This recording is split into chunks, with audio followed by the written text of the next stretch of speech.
Fíjate, ¿por qué estamos haciendo esto? Bueno, primero porque el domingo tuvimos el día para celebrar la lucha contra la corrupción, que no es menor y en Venezuela, por supuesto, es mayor. Es un tema todavía de mayor importancia. Nosotros lo que estamos viendo, y por eso queríamos conversar contigo en particular, Tamoa querida, es porque nosotros tenemos muchos años viendo casos de corrupción. La verdad es que yo no recuerdo mi vida sin haber escuchado casos de corrupción. Pero la verdad es que desde hace varios años ya estamos hablando de casos de otro nivel de corrupción. Estamos hablando de muchísimos casos que se pueden definir como casos de gran corrupción, aquella en donde participan las altas esferas del poder, en donde el impacto de los casos implica atacar o movilizar o victimizar a gente, a grandes poblaciones, Sí. en donde los montos son estratosféricos y donde además hay dos elementos que nos parecen muy importantes, que son uno, que se mantiene la impunidad, y ese es un elemento de gran corrupción, y el otro que tiene que ver con redes internacionales. No hay casos de gran corrupción que se manejen solamente en las fronteras de un solo país, sino que como participan redes y grupos, tienen que conectarse no solamente para lavar el dinero con las redes internacionales de estas bancas en mercados cerrados o en paraísos fiscales, sino también para mover ese dinero para beneficio y el beneficio y la compra de bienes, ¿no? Sí. Lo que pasa es que en este último año, yo creo que con mayor fuerza, hemos visto otra cosa nueva para nosotros los venezolanos, y es que han empezado a aparecer nombres de una cantidad de personas, nombres, algunos los conocíamos, otros no los conocíamos, Así es. y resulta que no solamente aparecen nombres en los medios, no solamente estamos hablando de denuncias en los medios, sino que vemos que han llegado a los tribunales y hay gente que se ha declarado culpable y hay gente que ya tiene sentencia. Por eso entonces desde Transparencia Venezuela para nosotros es un grandísimo honor poder contar contigo, Tamoa Calzadilla, una periodista súper reconocida, además desde Transparencia Internacional tuvimos el honor de premiarla ya hace muchos años por ese trabajo incansable, meticuloso y excelente en la lucha contra la corrupción, que es el periodismo de investigación. Tamoa, junto con otro grupo de periodistas, donde está pues Lizeth Boone, y Laura Weffer, César Batis, Joseph Polizú, que acaba de ganar otro premio. Bueno, hay una cantidad larga de periodistas muy buenos, muchos de tu generación, Tamoa, ¿verdad? Que han, que han desarrollado metodologías que han aprendido en el mundo entero y que han ganado premios en todas partes porque saben hacer investigaciones con evidencia. Ese grupo de periodistas, además, en Venezuela están trabajando en unas alianzas estupendas que también quisiera que conversáramos hoy. Quizás empecemos por estos casos en donde aparecen ex tesoreros, aparecen gente ligada a casos que son investigados en España, en Estados Unidos, eh, casos en donde hay exfuncionarios, pero también hay empresarios, gente venezolanos, pero también hay por ahí algún colombiano y algún alemán.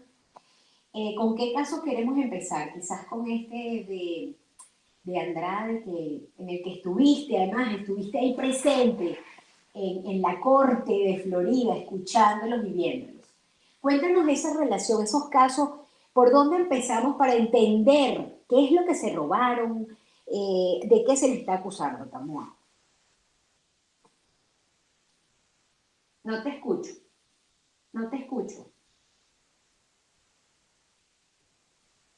¿Aló? Ajá, ya, ahora ¿Ahora sí? sí. Sí. Me encanta la invitación y hablar contigo, Mercedes. Transparencia ha sido un aliado de los periodistas de investigación desde hace muchos años y lo sabes, pero hay gente que no lo sabe. Transparencia apoya las alianzas de periodistas que en Venezuela, como saben, han tenido que fortalecerse para hacer investigaciones conjuntas. Algunas las pueden recordar como el Carlos Malpica Flores, el sobrino preferido de Cilia Flores. Se unió un conglomerado de medios en Venezuela para poder sacar adelante este tipo de trabajos. Yo no estoy en Venezuela, Estoy en Univisión ahora desde 2015, pero bueno, no olvido los casos de corrupción, sigo el rastro, pero ahora me los han puesto muy fácil porque resulta que aquí en la ciudad donde vivo, en Miami, han llegado y la Corte del Sur de Florida está poniéndole el ojo y la atención y está tejiendo el entramado del que tanto hablamos los periodistas desde hace rato, pero ahora están evitando la impunidad de la que gozan en Venezuela y aquí si se están declarando culpables, aquí sí les están poniendo cargos, pero además están colaborando con la justicia estadounidense, que significa que están dando nombres, están haciendo conexiones, entregando las cuentas, entregando correos electrónicos, Merchi. Esto ha sido maravilloso para un periodista de investigación. Evidencias claras que nos pueden conectar con otros que no han sido mencionados hasta ahora.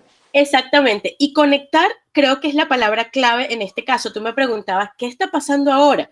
La corrupción no es nueva, es lo que venimos diciendo de todos estos años del chavismo y lo que ha ocurrido sobre todo con el bendito control de cambio, que está en Venezuela desde 2003. Las divisas son absolutamente controladas por el gobierno y esto ha generado una serie de corrupción y de redes, porque para favorecer a los amigos y estos sobornos han permitido que los que están en el poder, el tesorero de la nación, los ministros de finanzas, los que manejan el Banco de Desarrollo, tienen mucho poder de otorgarle a otro a través de figuras complicadas como bonos, papeles de la República. No es un canje como el que tenemos que hacer los ciudadanos para pagar algunas cosas, sino unos canjes complicados, pero favorecen a las casas de bolsa o a los bancos que en ese momento ellos están manejando con dólares preferenciales, es decir, a bajo costo, que en el mercado, con el diferencial cambiario tan grande que hay, pues hacen estas fortunas que son de verdad. O sea, cuando Andrade dice que ha recibido $1.000 millones en sobornos, o sea, hay que decirlo lento y pensar en cada dólar que significa esto. Pero ¿quién es Andrade? Cuéntanos quién es ese personaje que, bueno, vemos en la prensa, pero tú lo viste allí en vivo y directo. ¿Quién es? ¿De dónde viene? ¿Por qué le tenían que pagar soborno? Ajá, Alejandro Andrade es este personaje, un teniente cercano a Hugo Chávez, dio el golpe, el intento de golpe en 1992 con ellos. Luego participa de este perdón y sigue cercano a Chávez, el perdón que le da el presidente Caldera. Ellos van a la palestra pública cuando Chávez se lanza y gana la presidencia en el 98 y luego asumen la posición en el 99. Muchos periodistas recuerdan cómo era Andrade, ese hombre que estaba cercano a él, que llegó a manejar carros para recoger equipos de prensa para que fueran a entrevistar a Chávez. Por eso muchas veces la gente dice que era el guardaespaldas. No era un simple guardaespaldas, era un amigo de lucha, como llaman ellos, ¿no? De armas, para decirlo, con sus palabras. Y luego empieza a ocupar cargos en el Fondo Único Social, estos cargos que empieza a manejar el chavismo, que es poner a alguien a manejar un dinero que, como nosotros sabemos, no tenía Contraloría. Los periodistas lo estamos diciendo desde el 2000, desde el Plan Bolívar 2000. Que Chávez empezó a decir, estamos en emergencia. La palabra emergencia nos tiene que hacer parar los pelos, porque eso significa, destinamos un dineral y luego no hay control de eso. Construyen escuelas, avenidas, tal, y resulta que empezamos a ver como los generales y los coroneles y a todo el mundo le tocaba algo que se metían en el bolsillo y las escuelas quedaban a medio construir, los hospitales se caían, los pavimentos se agrietaban, ¿no? Bueno, como las obras de Odebrecht, tenemos 19 obras de Odebrecht inconclusas. Algo como eso. Entonces Alejandro Andrade empieza a ocupar estos puestos, luego hay un momento de gloria de Alejandro Andrade, que es 2007-2008, cuando él ocupa los cargos más codiciados. Él ocupa la Tesorería General de la Nación, en un país con este férreo control cambiario, donde él tenía el poder de decidir a quién le otorgaba los dólares preferenciales, los dólares baratos. También ocupaba el Bandes, el Banco de Desarrollo, del que también escuchamos algunas otras cosas. Claro, hay que recordar que Bandes recibía gran parte de las divisas que venían por esa diferencia cuando el petróleo estaba a precios tan altos, ¿no? El excedente petrolero con el que hicieron toda la corrupción. Entonces, Alejandro Andrade se convierte en una ficha clave de las finanzas ¿no? Del gobierno de Hugo Chávez. A mí me gusta recordar que empieza con Hugo Chávez y que es muy amigo de Hugo Chávez. Entonces, ¿qué pasa? Según lo que estamos leyendo, todo esto ahora lo estamos leyendo en las sentencias. Recordemos que Alejandro Andrade ya no es supuesto, él se declara culpable de haber recibido entonces sobornos de un personaje, por ejemplo, como Raúl Gorrín. Raúl Gorrín es este personaje que pasó de ser un abogado penal X, con algunos casos, algunos sonados, como uno de alguien con su apellido, aunque no era su primo ni su familiar, Álvaro Gorrín, empieza a tener unos casos que le dan cierto gusto de pronto por el dinero y por tener buenas cosas, pero él pasa de ser eso a ser el dueño, por ejemplo, de la Vitalicia, una aseguradora que, como recordamos, por ahí por 2012, 2013, empezamos a ver vallas de la Vitalicia. Yo recuerdo, estaba todavía viviendo en Caracas y veíamos la Vitalicia era ¿Cómo no? como apareció de pronto como una gran empresa seguro. Como, y el Estado empezó a contratar todos los seguros de los funcionarios públicos y de los bienes públicos con la Vitalicia. Así es, y así como el panorama de los caraqueños se nos pintaba del circo yo siempre recuerdo un circo que iba a Caracas cada cierto tiempo, no lo voy a nombrar porque no tiene nada que ver con corrupción, pero se llenaba de ese circo y de la Vitalicia. Entonces siempre recuerdo que para mí fue muy impactante cómo la Vitalicia formó parte entonces de nuestro paisaje, ¿no?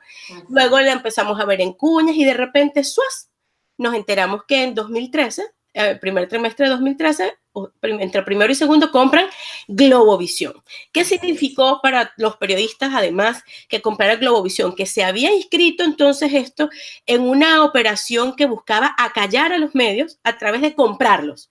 Ya no era poner a Desiree Santos Amaral dentro de Últimas Noticias con un lapicito rojo diciendo esto no va, sino que simplemente tú comprabas el medio completo, ponías un director ahí que acallara la investigación, los programas críticos, que hiciera que renunciáramos a algunos periodistas, no íbamos a cobrar esos sueldos de ese dinero. Entonces Globovisión la compra Raúl Gorrín junto con su cuñado, Gustavo Perdomo. ¿Qué sabíamos de Gustavo Perdomo, por ejemplo, antes de que apareciera como dueño de Globovisión? Que formaba parte de una cosa que ellos mismos denominaron la banda de los enanos y que era un grupo de operadores judiciales que funcionaban en torno a Michael Moreno, que es el presidente del Tribunal Supremo de Justicia. Me gusta decir esto con nombres, Mercedes, ¿sabes por qué? Porque en Venezuela hay mucha censura y sé que hay muchos colegas que no pueden hacer esto que yo estoy haciendo en este momento en sus programas de radio. Entonces, por eso me detengo en cada nombre y en cada cargo, en nombre de todos los periodistas de Venezuela, a quienes están llamando en este momento, a la gente de las radios y de los periódicos que medio pueden controlar para que digan no sigan nombrando casos.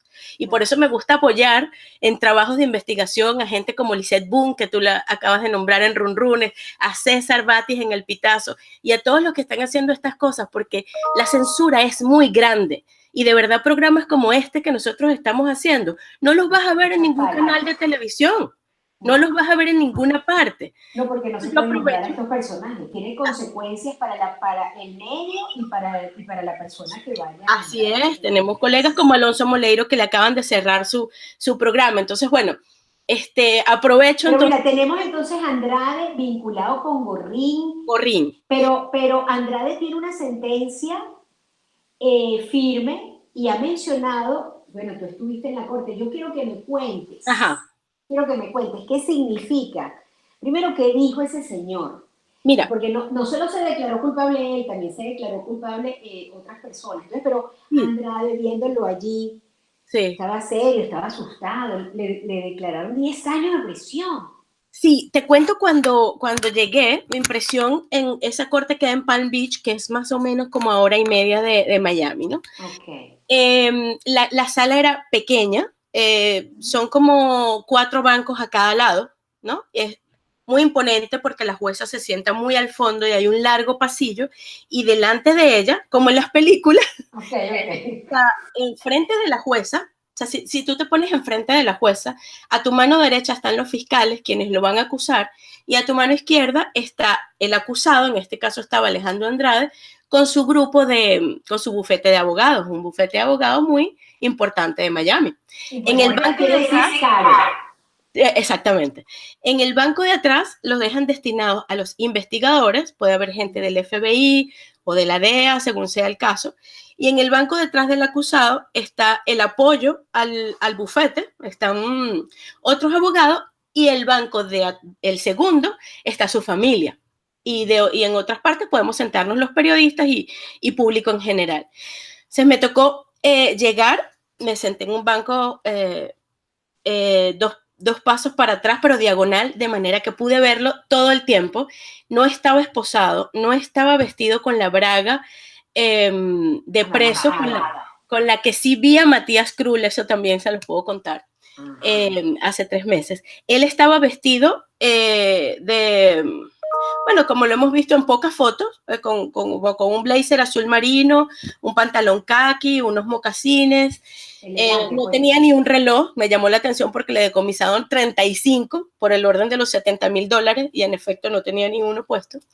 Tenía el cabello completamente rapado y unos lentes de pasta negro muy, muy fuerte que le tapaban un poco esta cosa que él tiene con la visión desde que tuvo el accidente en el ojo, ¿no? Sí. Lo vi como muy nervioso, se paraba, se sentaba, pero intentaba como saludar y que aquí no está pasando nada y yo soy amable y saludo y bienvenidos a mi fiesta, puede ser, al principio. Y era como, trataba de ser amable y a través del abogado pedía permiso para venir a saludar. Entonces, vi que tuvo ese gesto con los fiscales y al poco rato vino el abogado Bob Martínez y nos dijo a los que estábamos en el banco de los periodistas, Alejandro quiere venir a saludarlo. ¿Ustedes tienen algún problema con eso? No nos esperábamos eso. Dijimos, está bien. Él llegó, nos extendió la mano y enseguida le pregunté, ¿puedes hablar con la prensa? Porque teníamos muchísimas preguntas. Él accedió, él quería decir algo y el abogado se lo impidió. Dijo, no, aquí tenemos que hablar muchas cosas y definir muchas cosas hoy. Con el juicio no puede hablar con la prensa, en otra oportunidad será.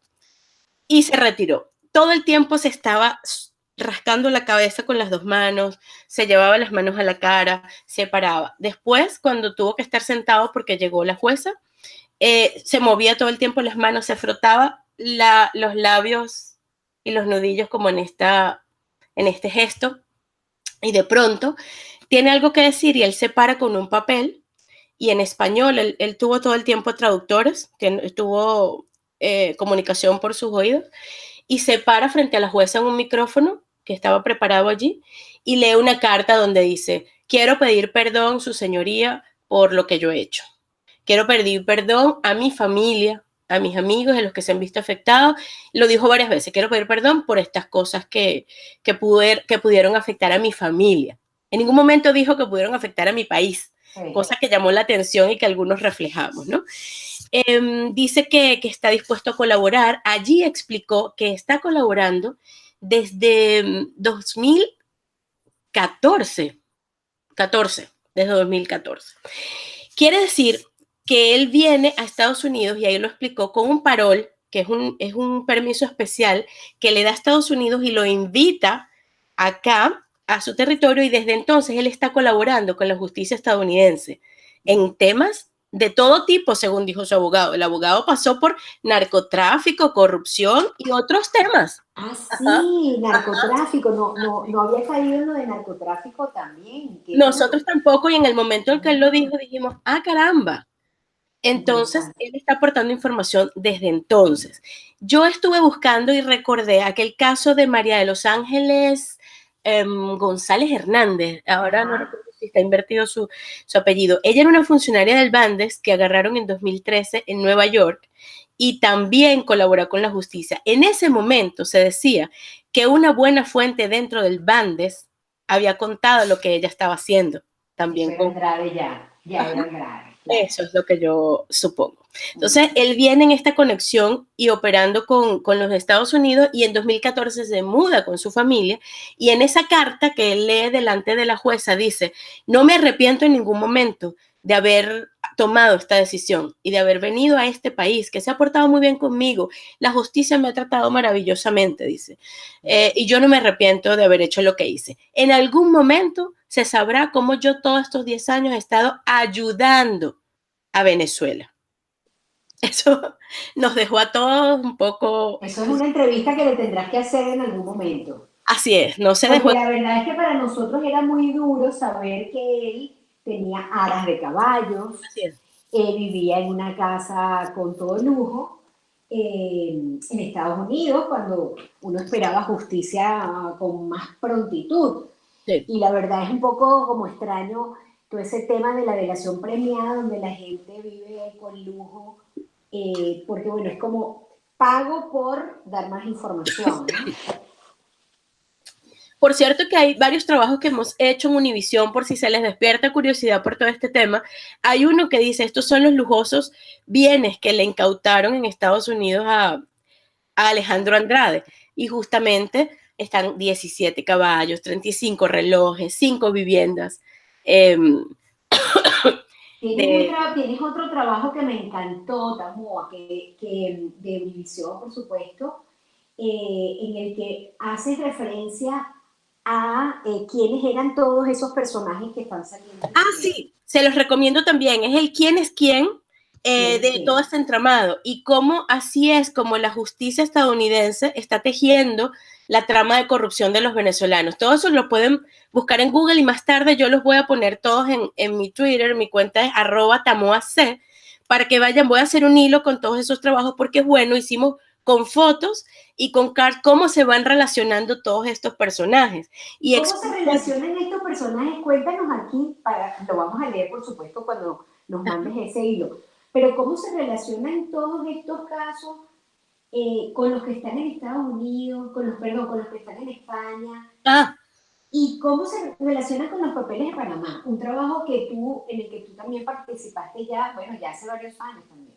Sí, es excelente tu pregunta porque nosotros mismos no sabíamos en abril de 2016 cuán íntimamente relacionados iban a estar estos nombres, apenas 2 años después y justamente en cortes de Estados Unidos. Resulta que en la investigación colaborativa mundial en la que tuvimos la oportunidad de participar, Panama Papers, que es esta magnífica filtración que llegó al periódico Süddeutsche Zeitung en Alemania y ellos a su vez lo dan al Consorcio Internacional de Periodistas de Investigación en Washington y ellos se encargan de coordinar con más de 400 periodistas en el mundo. Aquí están estos correos del bufete Mossack Fonseca de Panamá. Miren allí vinculaciones, cuentas bancarias, cuentas en Suiza, cuentas en paraísos fiscales y busquen, ¿no?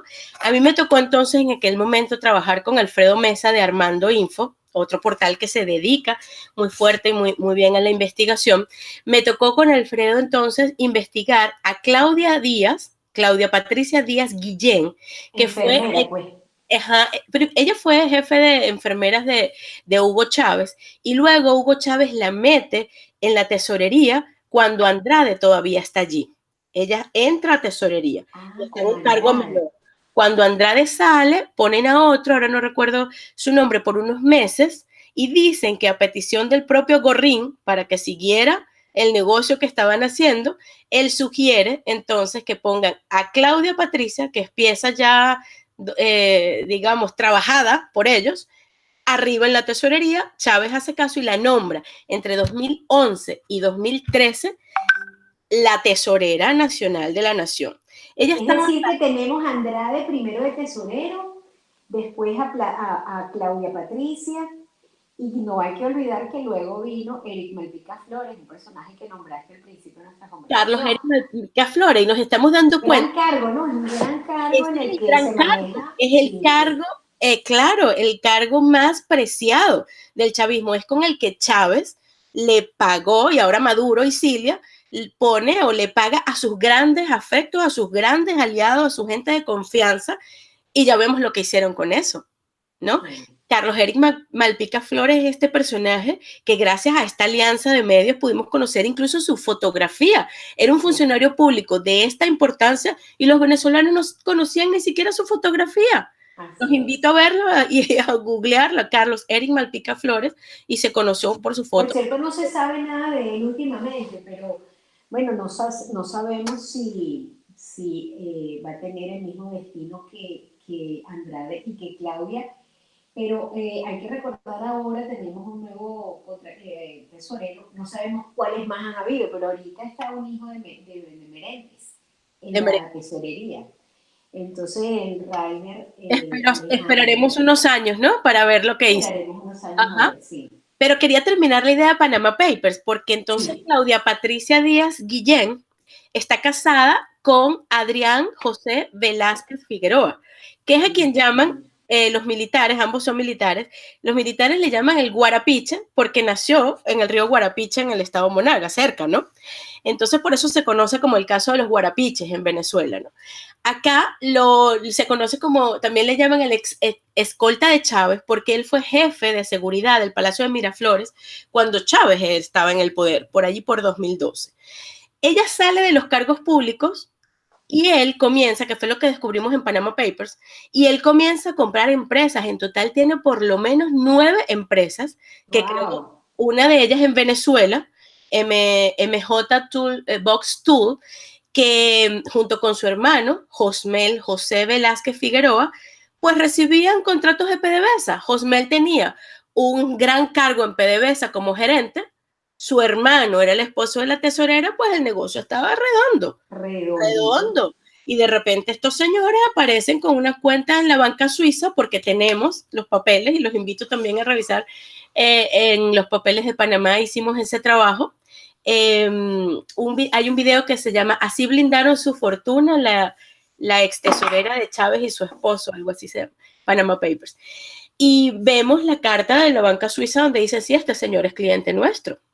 Y empezamos a ver, bueno, ¿y de dónde esta gente sacó esta fortuna y cuál es la relación? ¿Qué pasa? Que 2 años después, cuando existe la acusación contra Gorrín y cuando vemos que Alejandro Andrade dice las cosas que dice, vemos que hay una vinculación de Gorrín continuó pagándole sobornos a la nueva tesorera Claudia Patricia Díaz Guillén a través de su marido también para que él fuera beneficiario de los dólares baratos, de que colocaran bonos en sus casas de bolsa y en un banco, en el Banco Peravia, en República Dominicana, y también se acaba de declarar culpable Gabriel Jiménez Aray, se acaba de declarar culpable 2 días después del juicio de Andrade. Ocurrió este juicio, a él le dan 3 años de cárcel porque también está colaborando, y él dice, yo confieso que junto con Raúl Gorrín, adquirimos este banco para lavar el dinero de todo eso que estábamos haciendo y de toda esa red de blanqueo de capital. Hay gente que se declara culpable y tiene sentencias ya firmes en Sí, Estados Unidos. sí. Hay gente que está en proceso, hay gente que está extraditando de España para Venezuela, pero hay gente que está desaparecida como Gorrín. Así es, yo he tratado de hablar con Gorrín varias veces, incluso desde abril de 2016. Ya empezábamos, después de la publicación de Panama Papers, nos empezaron a llegar algunas evidencias de depósitos que él le había hecho a Adrián Velázquez Figueroa, el esposo de la tesorera. Desde entonces le he mandado cuestionarios que él tiene con todas estas preguntas. Lo volví a contactar hace poco. Él manda una especie de emisarios como para averiguar en qué andamos, pero no da la cara, no da entrevistas, no quiere portar. ¿Y tú crees que en Por su que tú crees tono que se en va a visitar Venezuela, Venezuela, ¿no? tú crees que en Venezuela Gorrín va a ser tocado por la justicia? Fíjate, ahí está pasando algo muy interesante. Recuerden que al principio hablé de la banda de los enanos, de Michael Moreno, y de que Gorrín viene de allí. Gorrín viene del sistema penal venezolano, que ya sabemos lo que ha estado pasando todos estos años en el sistema penal venezolano. Gorrín tiene a Michael Moreno como aliado. Eso me lo han dicho fuentes muy confiables, incluso gente que ya está aquí en Miami. Sabemos que pidiendo asilo hay mucha gente que trabajó en el Ministerio Público y en el sistema de justicia y están acá en Estados Unidos contando también algunas cosas terribles de lo que pasaba allá adentro. Una buena fuente me dijo que estaba siendo protegido por Michael Moreno. Él viajó a Venezuela y no volvió a Estados Unidos desde que supo que esto estaba pasando en Estados Unidos, porque él sí no se entera en el momento que esto se hace público. Él ya sabe que lo están buscando, ¿no? Entonces, él está en Venezuela, su gente cercana con la que yo intento la entrevista con él, me dicen que está en Venezuela.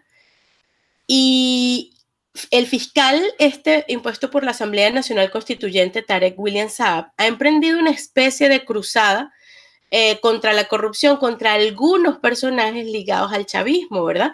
Y sabemos que sí ha habido algunas medidas contra gente que en otro momento fueron intocables, como Diego Salazar, el primo de Rafael Ramírez, el propio Rafael Ramírez, los propios Claudia Patricia y Adrián Velázquez Figueroa son pedidos a España por el fiscal Tarek William Saab.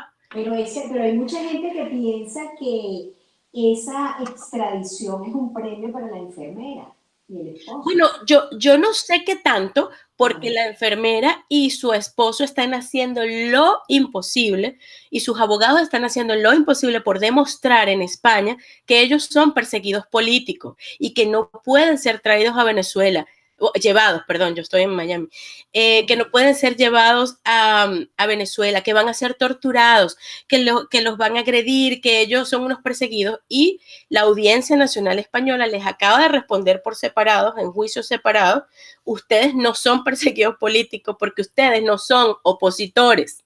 Ustedes, así dice la sentencia, ustedes no son opositores, ustedes forman parte de eso, no tenemos ninguna prueba de que esto es un asunto personal de algún personaje del gobierno contra ustedes, porque aquí ha habido una investigación que se llama Panama Papers, así lo dice la sentencia de la Audiencia Nacional Española, que demostró que aquí hay posible blanqueo de dinero, asociación para delinquir y una serie de delitos tipificados en la justicia venezolana, y nosotros tenemos unos acuerdos con Venezuela. Les acaban de negar ese argumento y decidieron que los van a extraditar. Estamos esperando en cualquier momento su extradición. Ellos apelaron, hay un proceso judicial, pero... ¿Con Henry Villalobos crees que pasará lo mismo?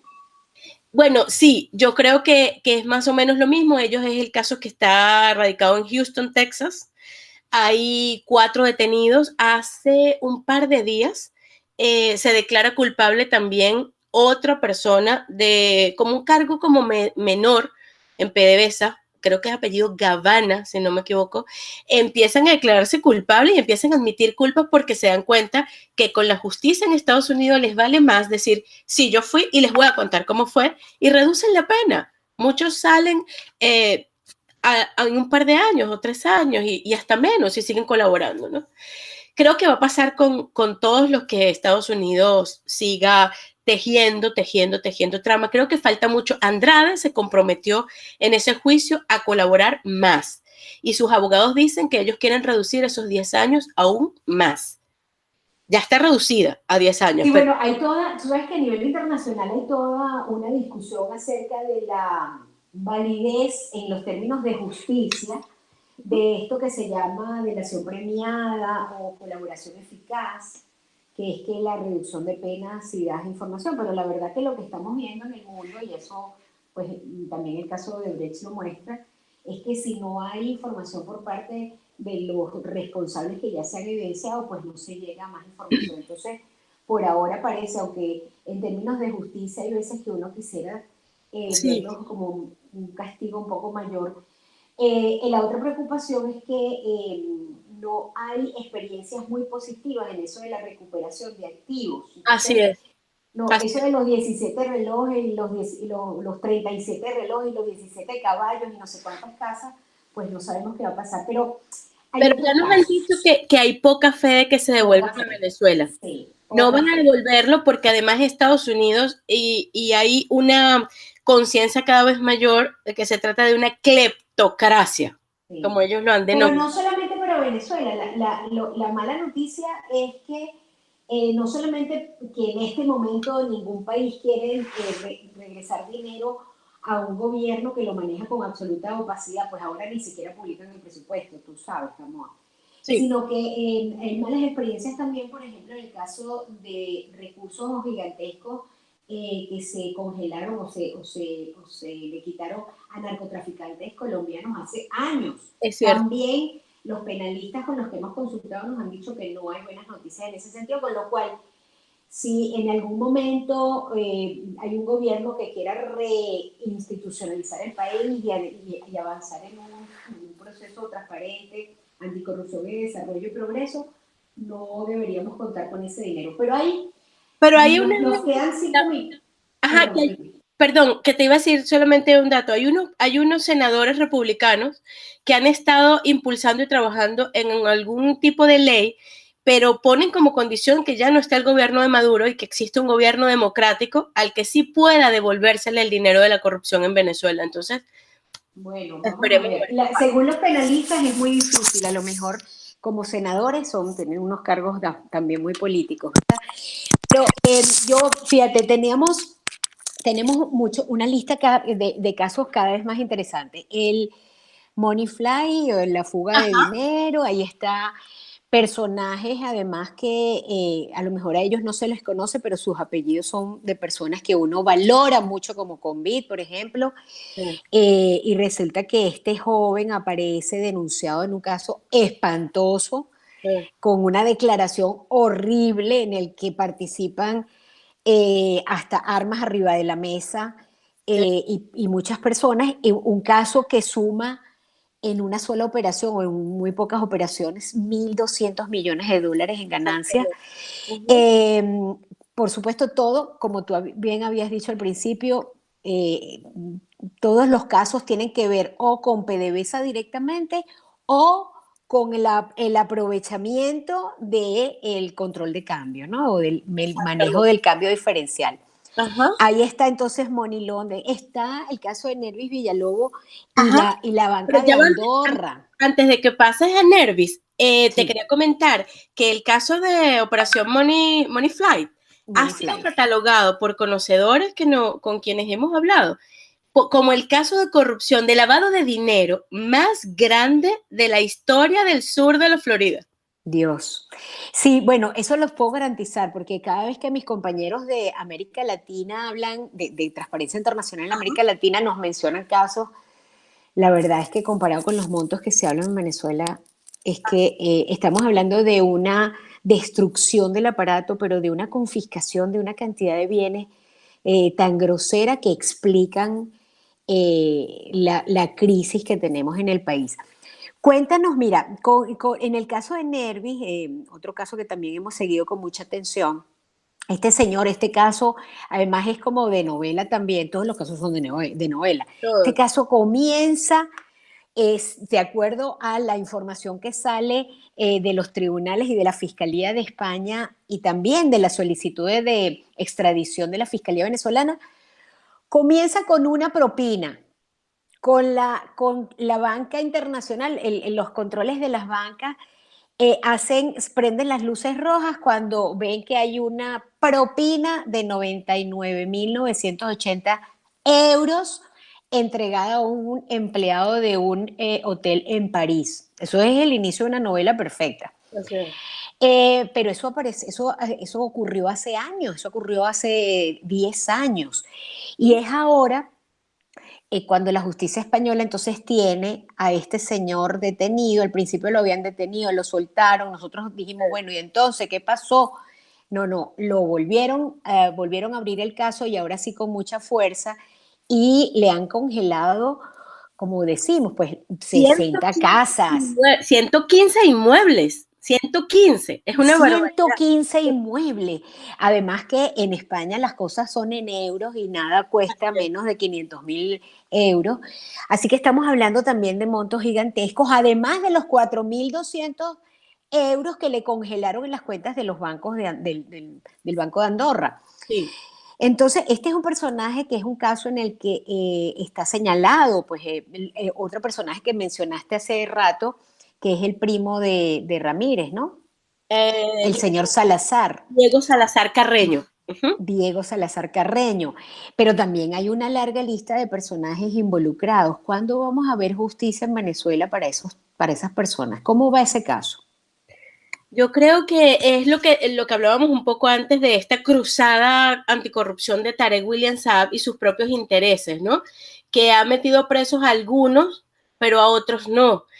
Por ejemplo, llamó mucho la atención cuando sale lo de Andrade, que él dice, solicitamos captura inmediata y que nos los devuelvan a Venezuela. A Andrade, que sabe que no lo van a devolver y que ya lo tienen, como decimos los gringos. Y a Gorrín lo tiene al lado. Tenemos la Así es. dirección de donde vive Gorrín, por si quieres, se la podemos mandar por Twitter. Entonces, hay un interés abierto de aplicar justicia o venganza o no me pusiste donde había o no sé qué. Se están cobrando que aplica justicia para algunos y para otros no. Y lo otro es que mientras más se empeñen en pedir que se devuelva ese dinero, ponte que él diga yo quiero, eso en el caso de Nervis Villalobos son como 70 millones de dólares al cambio en euros, por ejemplo, que recuerdo esa cifra. Hay una disposición del mundo de decir a ustedes no, si ustedes mismos se lo están robando, no estamos hablando del sector privado, estamos hablando de PDVSA, de la estatal petrolera, estamos hablando de su tesorería, estamos hablando de su sistema de cambio de divisa. ¿Cómo van a pedir que le demos tanto dinero? Porque está esta historia tan lamentable entonces que une la crisis humanitaria tan fuerte que está viviendo nuestro país, la crisis hospitalaria, con unos cuentos, pero uno peor que el otro, la crisis de medicina, de comida y la cantidad de gente huyendo, o sea que hay gente que dice, bueno, por lo menos que se lo den a las fronteras para atender a la gente que está saliendo, pero sabemos, como decías antes, lo difícil que es recuperar, lo difícil que es aplicar justicia, como decías, justicia en Venezuela, ¿quién la va a aplicar? ¿Cuánto le van a dar de pena, no? Y justicia afuera, bueno, colaboran, salen libres, confiscan los bienes, sí, pero se los queda a Estados Unidos. Sin embargo, sí, no, estoy de acuerdo. O sea, uno sueña con justicia en Venezuela y justicia real y recuperación de los activos y por lo menos comenzar pronto a reconstruir el país. Tamoa, tenemos nada, segundos nada más para despedirnos, pero yo quiero pues hacer una reconstrucción de algunas cosas. Okay. Hemos hablado de que por ahora solamente los venezolanos estamos recibiendo algo de justicia en tribunales internacionales, no Venezuela, en tribunales de otros países, no en Exacto. tribunales internacionales, sino en tribunales nacionales de otros países. Se suma a las causas de Estados Unidos en varias jurisdicciones, porque está también Nueva York con Odebrecht, está la Florida, está Houston, ¿verdad? Se suma España, se está moviendo en Argentina todo el tema de los cuadernos. En Argentina está saliendo información mucho más interesante acerca de la relación entre los Kirchner y Chávez y toda una cantidad Sí. de datos en donde, por ejemplo, el maletín de Antolini Wilson Ah, parece que era solamente un detallazo bueno, en una larga y lista. hablando de detallazo, el maletín de Antonini Wilson. Yo estaba un día comiendo tacos en Coco Europe y me lo encontré comiendo tacos en Coco Europe, tranquilo, ya pasó todo, no pasó nada. No pasó nada. Tacos en Coco Europe.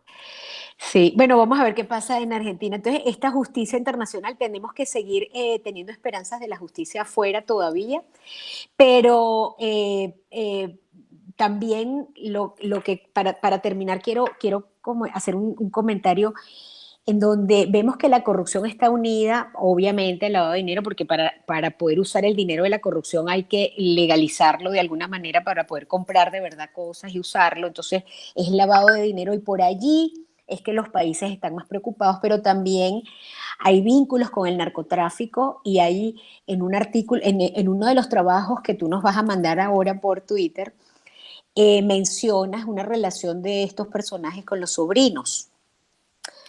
Entonces es narcotráfico, sobrinos de, bueno, la pareja presidencial, nada más y nada menos de Venezuela. Se mencionan vínculos con grupos definidos como terroristas conocidos como terroristas. Y ahora vemos en Venezuela que no solamente es el petróleo y las divisas, sino que entra el oro en esta nueva película de terror que significa la corrupción en Venezuela. Sí. Contamos contigo para seguir investigando allí, para seguir apoyando al grupo de periodistas que están en Venezuela. Claro. ¿Qué esperas? ¿Qué podemos pedirle a la gente que te está oyendo, que está con nosotros? ¿Cómo podemos ayudar todos? Es una buena pregunta. Bueno, transparencia, gracias de verdad por todos estos años de apoyo a la lucha contra la corrupción y a los periodistas que investigamos, ¿no? Gracias de verdad.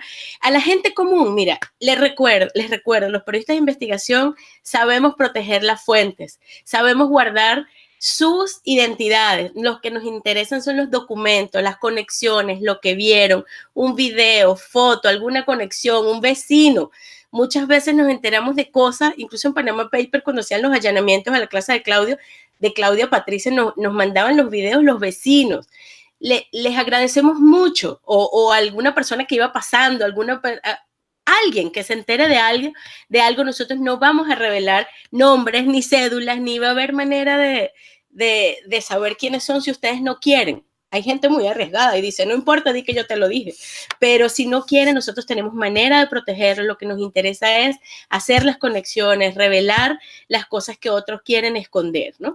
Y les pongo a disposición mis redes sociales, mi correo electrónico de trabajo es público, ahí están. Ayúdennos y aprenden a identificar los periodistas que trabajamos con seriedad, que hacemos investigación. Hay mucha gente diciendo nombres y cosas de manera irresponsable. Así es. A saber a qué le hacen un apoyo, un RT, a qué leen y qué no. Hay gente muy irresponsable jugando a ser periodista y hay otros periodistas haciendo su trabajo desde hace muchos años. Apoyen a los periodistas en Venezuela que están censurados.